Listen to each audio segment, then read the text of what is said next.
What's going on, Paisanos? V here, coming at you, well, with the Banlist prediction video. I mean, today is October 1st, day one of, hi, Konami, when are we getting our Banlist? Normally what happens, by the way, in case anyone's confused, Konami usually creates an email and it goes back and forth with Konami TCG through to Konami OCG, and they basically negotiate our Banlist. That's how Banlist was formed, in case anyone ever just wanted to know why. And I think it's really interesting to note, because Konami TCG actually works really hard to try to fight for us to have a kind of balanced Banlist.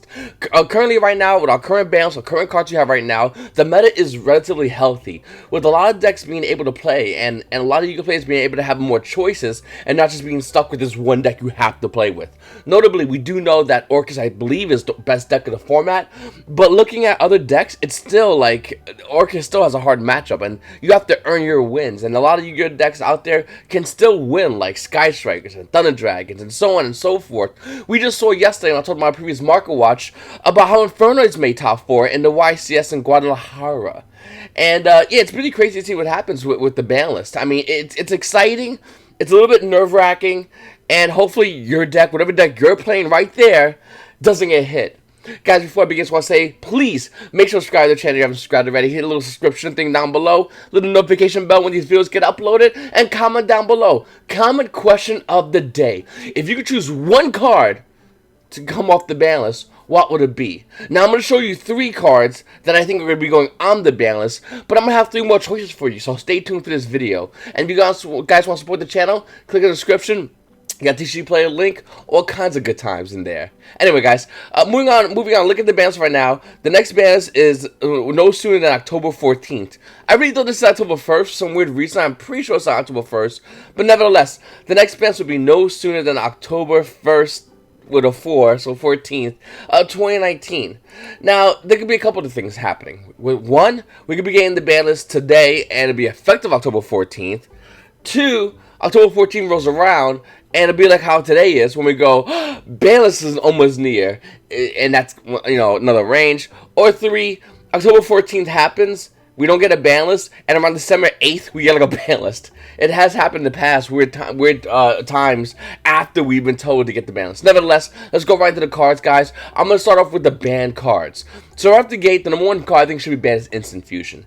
Now, a lot of YuGiOh players, by the way, I make a lot of calls based off the meta, based off the game. I put myself in Konami's shoes when I do these Banlist talks, and I talk about it as if what would be healthy for the game. So I really want to emphasize that when I talk about these Banlist hits. People are going to try to comment down below and negotiate with me. It's going to happen anyway, but I really do try to be like, okay, if I'm Konami, what do I do to create the game? Create a healthy meta, but a meta in which we can promote product, a meta in which players can easily transition to newer decks, or easy transition from whatever hits they take on this Banlist and move forward into the new meta. So once again, keep that in mind when I do these picks. Number 1 is still going to be Instant Fusion, though. The card's been around for a very long time, most notably seen playing, I don't know, in every tier 1 deck. I mean, think about it. If you played Pendulum FTK, this card was a needed card in Pendulum FTK. It was a card that needed to be searched for in Pendulum FTK. In case anyone forgot about that, it was running Zodiac. It's running Orcus. It's running Thunder Dragons. This card is all over the place. And look at Instant Fusion from OTS on Pack 4 Ultimate Rare, by the way. The market price showed this card to be about $59. It's not even that. It's almost near $80. For Ultimate Rare Instant Fusion. It's just going higher and higher in the market because more and more YuGiOh players are going in on this card. Mind you, this card maintained a price point of $24 for a good amount of time before its initial spike when it saw meta play, inevitably because the Banlist never really touched this card whatsoever. Once again, I think by hitting this card, you got to unlock a lot of cards in the Banlist. By hitting one card, you can unlock a lot of cards that aren't going to be doing nothing. That's how crazy Instant Fusion is. And it's kind of running almost like Firewall Dragon, in which everyone knew Firewall Dragon should have been hit, but everything else around Firewall Dragon was hit. And we're like, just Konami, please, hit Firewall Dragon. That's what it is with Instant Fusion. Up next, Nightmare Mermaid. So I think Orcus is still a great deck. I think even with Nightmare Mermaid being hit, I still think pure Orcus can absolutely see meta play. The reason I say Nightmare Mermaid should get hit in the Banlist is very simple.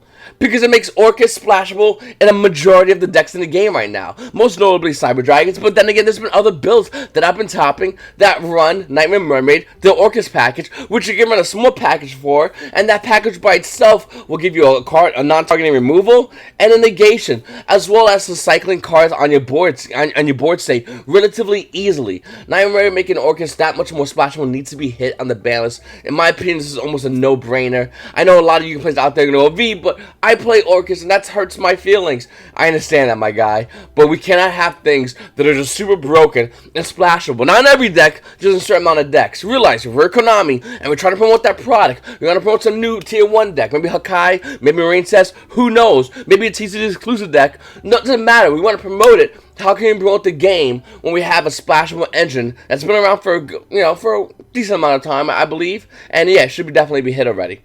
Up next, Mystic Mine. Anyone disagree? I mean, I'm dead serious, by the way. Anyone disagree on this broken card? Now, we already have another field spell that's hit on the ban list. Chicken Game. And I'd rather have 3 Chicken Game than Mystic Mine even at 1. That's how broken this card is. And I believe the OCD, looking at what they did, they would kind of agree with me. I don't think they hit Mystic. I think they put Mystic Mine to 2. It could be in the 1 actually, but I think this card should just be outright banned. It's just broken. It's really an unfair card. It's a card that allows players that want to slow the game state down to just do it that much more better. And for a lot of you players out there that are looking to play Sky Strikers that are running Mystic Mine builds, Sky Strikers, they'll adapt. I just want to throw it right now, emphasize, I don't have not one Sky Striker card on this ban list except Mystic Mine, because we relate that to Sky Strikers. And the reason why I did that for Mystic Mine for Sky Strikers is because Sky Strikers can play builds that don't even need to run this card. But this card is still not a healthy card for the game. You can't promote newer decks, you can't promote newer mechanics when we have Mystic Mine out. It just doesn't work that way. You can't go, oh yeah, here's a card that just stops everything the minute you have more muscles in the field than I do. And yeah, let me show you this new set we want to sell you. It's not going to work unless the new set literally says, ignore whatever your opponent has, you do what you want to do, boo-boo, the deck. Then, yeah, okay, sure, it'll work. Realistically, it won't work. So I'm going back to earlier my comment question of the day. We're looking at the cards that are going to be limited. And I have 3 cards here. And out of those 3 cards, actually I have a poll that popped up before about the 3 cards that you can choose. And which one of those 3 cards would you like to see come off the ban list? Number 1, of course, is going to be Pot of Avarice. Pot of Avarice is a card that if it was to come off the ban list, I don't know if it would see play or would not see play. And I would love to know what you guys think as far as Pot of Avarice. Would you be playing it? And now, if it comes off, it's going to come to 1. It's not going to come to 2 or 3. Cards are usually not a ban list. From my experience, goes from ban to limited, and then Konami kind of gets a grasp of where it goes. Anyway, looking at Pot of Avarice, Ultimate Rare for Elemental Energy, the market price is already having this card roughly around $30.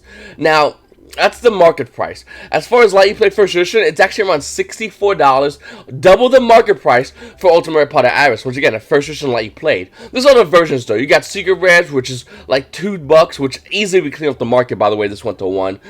You got Champion Pack Rares, you got Super Rares as well from Elemental Energy, original prints. Light You Played's about $1. You got a bunch of commons all day long. And of course, you got the Dark Revelation 4 version of the card, which has a $35 market price. And then we look at the price point of the card, the actual card price, it's about $60 for this version. So for $60 you get the Ultra Rare or the Ulti, by the way. The correct answer is Ultimate Rare. If you have the Dark Relation 4 version, sell it as fast as possible and get the Ulti. That's what I recommend. Anyway, looking at Pot of Avarice is definitely a great card, and I do think it will definitely see play. I just don't know if it's going to see play as much as everyone thinks it's going to. And the hype of this card coming off the bans would drive the card price point insane. Not just Dark Revelations, not just the Elements of Energy Ultimate Rare, but the Secret Rare will also be brought up and go high in value. So keep an eye on this card. If you don't have one, you might want to consider picking at least a Secret Rare up because it's relatively cheap right now. Number 2 card that can come up the ban list, Harpy's Featherduster. Every ban list, we're just getting ready for it. It's gonna come. It's inevitable. Look at the OCG and see how long they had Harpy's Featherduster. I think it's a no-brainer that over here in TCG, we probably will get it. The problem is with that Harpy's Featherduster coming off the ban list, well, it's a really good card, right? Its effect. Look at that Sacred Destined Dual version of Harpy's Featherduster. The Prismatic Secret Rare has a $15 market price. The current price point of the card is was Lightly Played. The current price point of Harvey's Featherduster is going to be roughly around about $12. Okay, so it went back down to a $12 price point, where it's normally been around for a good amount of time. Harvey's Featherduster Prismatic Secret Rare is probably the best version to buy. I mean, there's other versions, of course. You can easily get the Secret Rares. There's two of them from the Joey's and Yugi's World one. They're about $10 to $11. I'm going to say $12 as well. The Battle Pack Rare ones are about $7s. The Star 4 Rare ones are about $9s. Realistically speaking, if I had to choose, if I had none of these, if I owned none, I would get the Prismatic Secret Rare. It's $12. It's extra $1 or $2. It's just worth it to pick up, even at one. Now, if Harvey's Featherduster was to come off the ban list, it would most likely come off the ban list as one. The reason why this card's a great contender to come off the ban list is because it can mediate a lot of decks in the meta. Once again, one of the best media decks in the media cards in the game is Harvey's Featherduster for spells and traps. Alternatively, we have Regeki for monsters, but we see how well that card sees play. Not much, not a lot at all. But looking at Harvey's Featherduster, it can actually proc a lot of crazy effects. So we would have to see what happens as far as any new releases. Because if you want to make something like 2 Dracos, where your back will get sent to the graveyard by your opponent's effects, we're going to be doing some things. That's what basically Harvey's Featherduster is going to be doing. And will it fit in that meta? Probably not.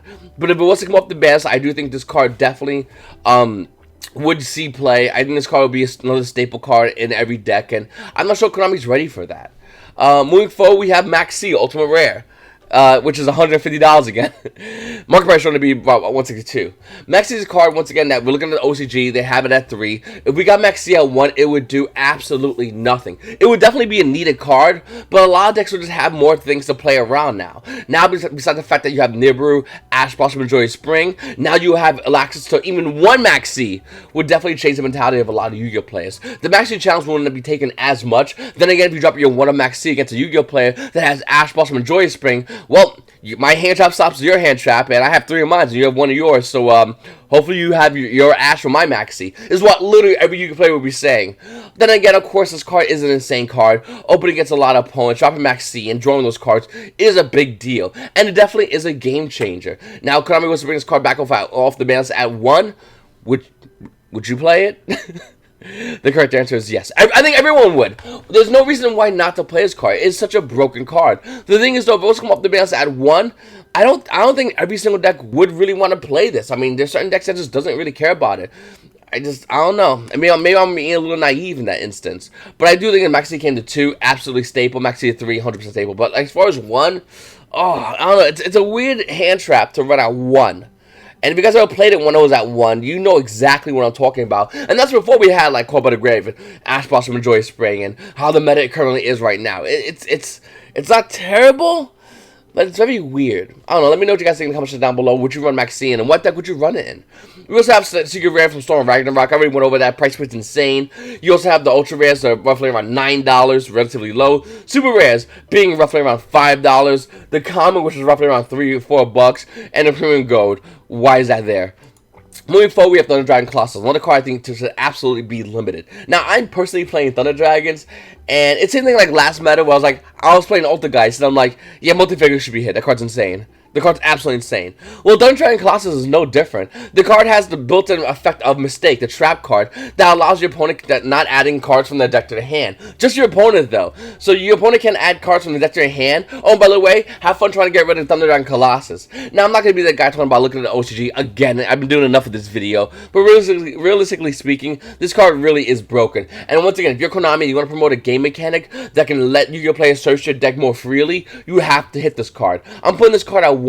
Realistically speaking, if it got banned, I would not be surprised whatsoever. Look at the market price of Thunder Dragon Colossus is roughly around $31, and already it's going down roughly around $30. The market price of this card was around $40 a week or 2 ago, and it's drastically changed. It changed because a lot of Yu-Gi-Oh players are just pulling out Thunder Dragons and focusing on Orcus, or pulling out of everything and just playing a casual deck and just waiting for a new format to come through with the new ban list coming through, because the ban list brings fear, and the fear definitely drops the value in the market, as well as a new set, Cyber Dark Impact, which is not the name, it's something Impact. I always mess the name up. Up next, Solemn Strike. So I know I have Harvey's Featherduster on this ban list to be hit, and by the way, that was a selection of 3 cards. Definitely click on the poll, but As far as Solemn Strike, even though we have Solemn Warning in the meta, Solemn Strike is just another good another good trap card. And I think Konami in this ban is coming up wants to at least hit a trap. I really do think they're gonna hit a trap card. I don't think it's something that's shocking to a lot of Yu-Gi-Oh players. And if I had to choose, it would most likely be Solemn Strike. Now, why not Solemn Warning? Well, Solemn Warning is not a bad card, but with the new time ruling, if we go into game 3 or we're in game 1 still, and you have 3 Solemn Warnings in your deck, you're going to negate 1 card, pay half your life points, and then times in a round. Have a good day. Good game. Have fun with that.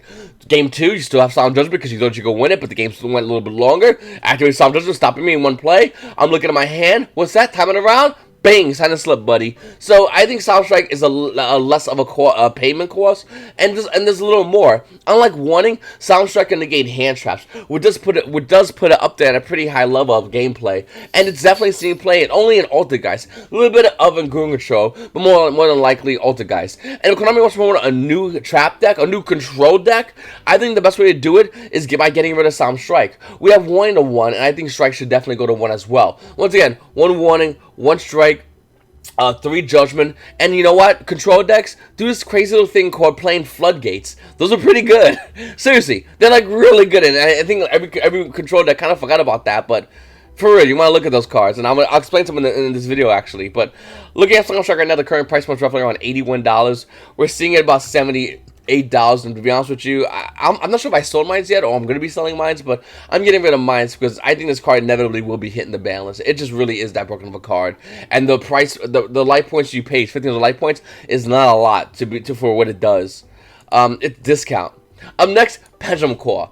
Now, Pendulum Editions and my Pendulum Edition players, in my last Banlist prediction video, like last time we had a Banlist, I said I think Heavy Metal Electrolyte should go to multiples. Well, how about we change this around? If Instant Fusion was to be hit, we wouldn't have any of that crazy FTK running around with Pendulum Magicians. So instead of giving you Electrolyte, you can get back your starting Venom Dragons. You know, that dragon that copied anything, that broken dragon that used to be part of FTK thanks to Instant Fusion. But if you hit Instant Fusion, not only will you bring cards back like Norden and that starting Venom Dragon, so your Electrolyte now has more value wherever it is, you also get rid of cards like Pendulum Core, which really is a broken card. Yeah, I get that, you know, if it gets Ash, it does hurt a lot. But then again, to be honest with you, this card's broken if you go first turn, your opponent does not have Ash. It's a crazy setup play. And I don't have any guard dragons listed on this ban list at all, by the way. And the reason I don't have guard dragons listed on here, because I don't know which one to hit. Agripane, LP, both of them, Pisty, because some random guy said so. I really don't know which one to hit, because they're really broken. They're all broken, to be honest with you. But Agripane and LP are probably the number 2, the 1 and 2. And if Konami's going to hit these other cards, I don't know if they'll be able to hit the guard dragons. Hopefully they'll be able to hit at least Agripane. But realistically speaking, Agripane and LP are 2 broken cards. Nevertheless, if those cards are not hitting the ban list, let's just say your Pendulum Core went to 1, and you got Starring Venom back, your combo deck is more based off what you can make on the board, not just these Pendulum Cores cards. You know, cards that you just play 1 of, and then you get Ash. You have what, 3 in hand past turn. It's not as strong as making a better board with starting Venom Dragon, and I think this card should definitely go to 1 because of it. Because this card's not consistent for you guys. Not only is it not consistent, and when you do get it off, it's crazy broken. It just flips the game around like that. It's kind of crazy, actually. Up next, Card Demise. Now, I put Card Demise at 1, to be honest with you, because I didn't want to put this card banned, because I already have 3 banned cards. Once again, I don't want to put too many banned cards. Konami doesn't really ban that many cards, so I don't really want to put too many cards on the ban list. But look at the Card Demise. I think this card should have been hit a long time ago, to be honest with you. The card is roughly around $7 in the market price for Secret Rares. The Millennium Packs are almost near 7s as well. And the Dual Power ones are hitting near $6 for Card Demise. This card's really good, and not many decks run it right now. But if you want to promote more decks in the future, this card just makes decks that much more broken.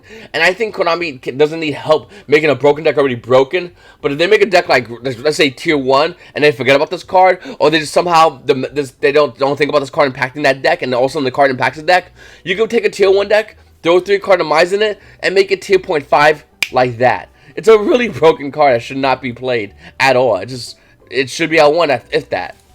Let's go to Semi-Limited. So for Semi-Limited, I have just Floodgates. And to be honest with you, I don't know. This ban is all over the place. I don't think everything's going to be on this ban is 100% a prediction of what Konami's going to be releasing, but these are great options for the bans. This is a rough draft. Okay, once again, every time I do my market watch, I get a lot of people agreeing with me, or a lot of people commenting what they think, which I love to see what other people's opinions on the other cards. And then I got people just freaking out. And if we all hopped in a school bus, drove down to their house, knocked on their door, and he said, "Can I?" You know, he's at his mom and dad's gonna open the door, and hey, is Timmy there? Oh yeah, he's in the basement apartment that we made for him. We go to his basement apartment. He's opened his door, his little undies. We walk in, we open his deck box, and one of these cards is in there, and he's just mad because I said it in a video on YouTube. I don't know, it just happens a lot actually. Anyway, that was a long story, but looking at floodgates, I think Konami definitely needs to start looking at hitting certain floodgates if we want to promote newer sets. Once again, we are due for a new Tier 1 deck. We're long overdue, if you want to be realistic, for new Tier 1 decks. We've had O Tier 1 decks for a long time. Can we throw an Altergeist in there finally? Can we throw in Sky Strikers that have been around for a while? 2 Dracos? Is that horse still kicking? We got all these decks that were Tier 1 for a very long time that need to go away. And I think the best way for them to go away is for Konami to reintroduce us to new Tier 1 decks that are different effects, but are still fun and still can play at that high level of gameplay. And in order to do that, once again, this is why this banlist is so important, if Konami wants to see that as their goal. Well, in order to do that, you can't properly do that unless you're making a new Tier 1 control deck with floodgates in the game, like there could only be one. Now, Konami just recently reprinted there could only be one in Dual Devastator, so do I think this is going to be on the banlist? Probably not, but it's definitely a really broken floodgate. But you know what else is really broken? Gozen Match. Gozen Match has got a super rare reprint of Hidden Summoners. Now, that's the only real reprint is high rarity. Everything else is common for Gozen Match. We also have Rivalry of Warlords, which got a bunch of common printings, and one super rare, once again, from Hidden Summoners. Each one of these cards is roughly around $1, $2 each. But these are really broken floodgates. We could throw an anti-spell if you really want to.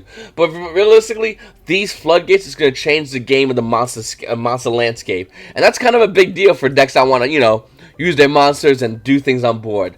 So I think these 2 cards definitely need to be looked at if you are looking to build a new Tier 1 deck and promote it. Because any of the older decks can run one of these floodgates, and if that stops a new Tier 1 deck, guess what? People aren't going to be shelling out a lot of money for these cards. In fact, when we first heard about 2 Dracos, a lot of Yu-Gi-Oh players are like, Jesus, I could run these floodgates, or I could just get rid of these floodgates. I don't care what you do with these cards. And that's the mentality we need to see when we see a new Tier 1 deck hit into the scene of the game of Yu-Gi-Oh! We need to see that happen, or else we go, oh wait, this is a great Tier 1 deck, but if I play this one card, it just absolutely destroys it. My opponent gives me a free win because I played one card that's at 3.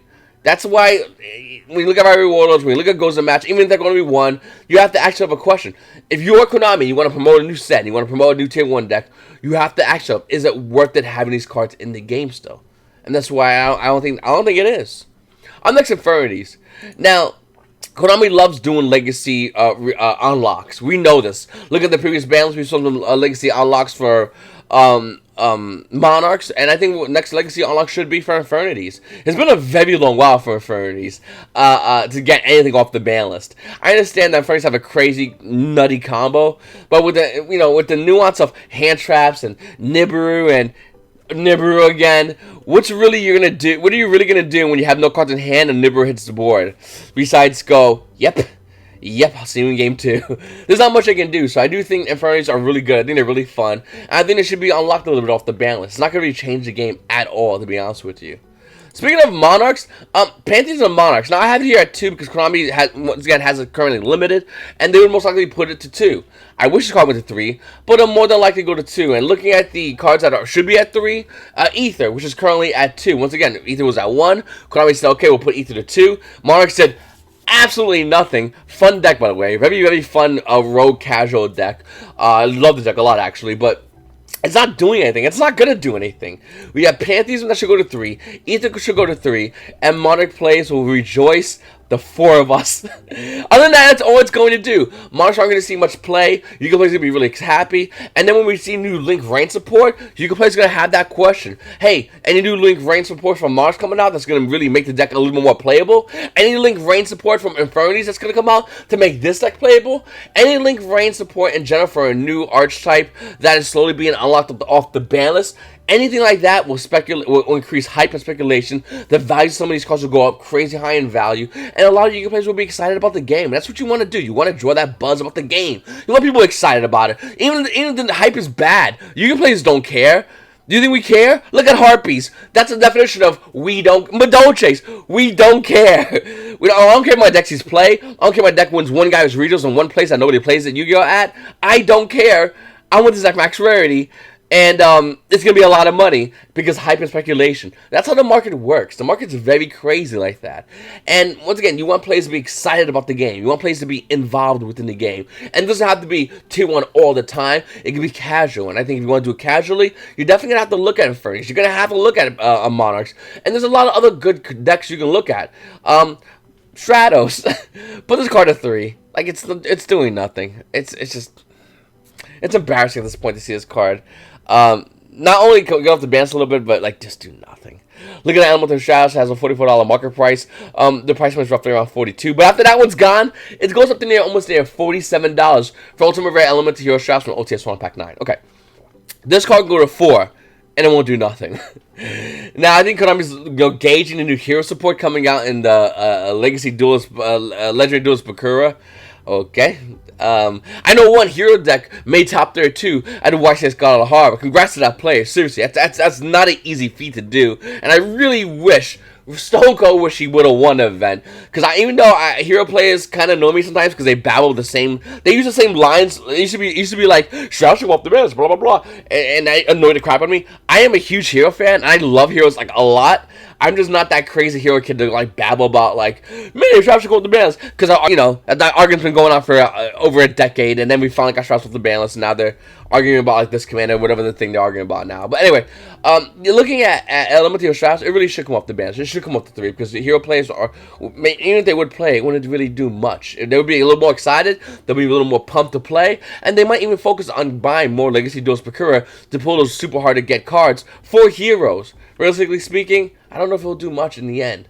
But the hype alone, the excitement alone, is something that definitely helps the game out and makes sales. It's a win-win situation. My next pick for the ban list that should go to 3 is Seer and Graph. I'm not even saying these cards should be at 2-ups. No. Seer and Graph should be at 3. I think if we want to do a full hit as far as Burning Abyss, if we want to really analyze Burning Abyss, I think Dante goes to 1, Beatrice to 3, Seer and Graph to 3 as well. And the reason why is because Burning Abyss can now be a playable rogue deck. Competitively, a playable rogue deck. Will Burning Abyss be tier 1? No, probably not. I think in the hands of a phenomenal player, it can be played. Same thing like Cyber Dragons. Pure Cyber Dragons, in the hands of a phenomenal player, I don't care what anyone says, that's a tier 1 deck being played right there. Same thing with Burning Abyss. I think it's the same mentality. In the hands of a phenomenal player, that's a tier 1 deck being played right there. You gotta respect that, because that guy can light you up quickly. But for the most part, it's not going to do much. I mean, yes, Burning Abyss definitely will be floating a lot. We've seen this already, though. We have a lot of decks that have done that are good, but doesn't mean anything. In fact, you can players be so excited to see Graph and Seer even move up the balance. If one of these was to come even to 2 up the balance, Burning Abyss cards will rise up in value. Graph comes off the 2 on the ban list. This card, Super Rare Astral Pack 8 Graph, which is currently $1 on the market, would definitely go up high because the hype expectation of the deck might see meta play again. Seer going off the ban list, well, Seer might not do nothing because it only came rare, but other cards would. Like the, Burning Abyss Link Monster. That would go up high in value because YuGiOh players would get excited about Burning Abyss again. Will it do anything, really? Probably not. But it'd be cool to see Graph and Seer at 3. It'd be cool to see them meta shift for Burning Abyss, and for Burning Abyss to even have a chance at playing at a tier 1.5 level. Because my last card is around the same era, and that's El Shadow Construct Ultimate Rare. I mean, any version, realistically, but like Ultimate Rare. Ultimate Rare El Shadow Construct is roughly around $23. And if you look on limited versions, they're slowly creeping up. I mean, look how crazy it is. This guy has 2 of them at 24. The next guy has unlimited, okay, at 27, almost at 28. The next unlimited after that is $32. There are only 2 first edition lightly played El Shadow Constructs at $24, and after that, the next El Shadow Construct is at $34. Now, if this card was to come off the bands to 2, to 3, I don't know if it will see any kind of meta play. I always hope it does. I don't think it will.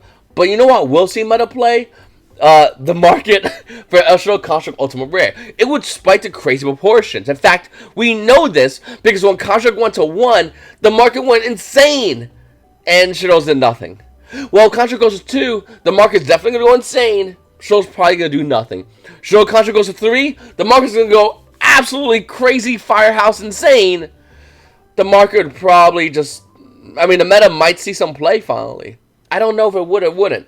I hope so. I like this deck a lot. I love Shadow Construct. And Ultimate Shadow Construct, it just looks like the truth. It's the answer to life. It just really is. But as far as it's seeing meta play, unless it comes to 3, and even then, will it be fast enough to compete against the meta? Once again, like I said throughout this whole video, we are definitely due for a tier 1 deck. We will be getting a tier 1 deck. I really believe that. And like soon, not just like, you know, in like 4 years now. It's a new tier 1 deck. Why? I've been playing Orcus 4 years. No. Like a new tier 1 deck. And if that does become the case with a new tier 1 deck, with this balance making way for that new tier 1 deck, does Shadows have a place in there? Now, I know a lot of you players are really excited because we all voted and went nuts for a poll for Japan to get a star deck of Shadows. And maybe, eventually, possibly, one day, we will eventually get that star deck of Shadows, which will give a lot of you players access to reprints of Shadow cards. It would be great.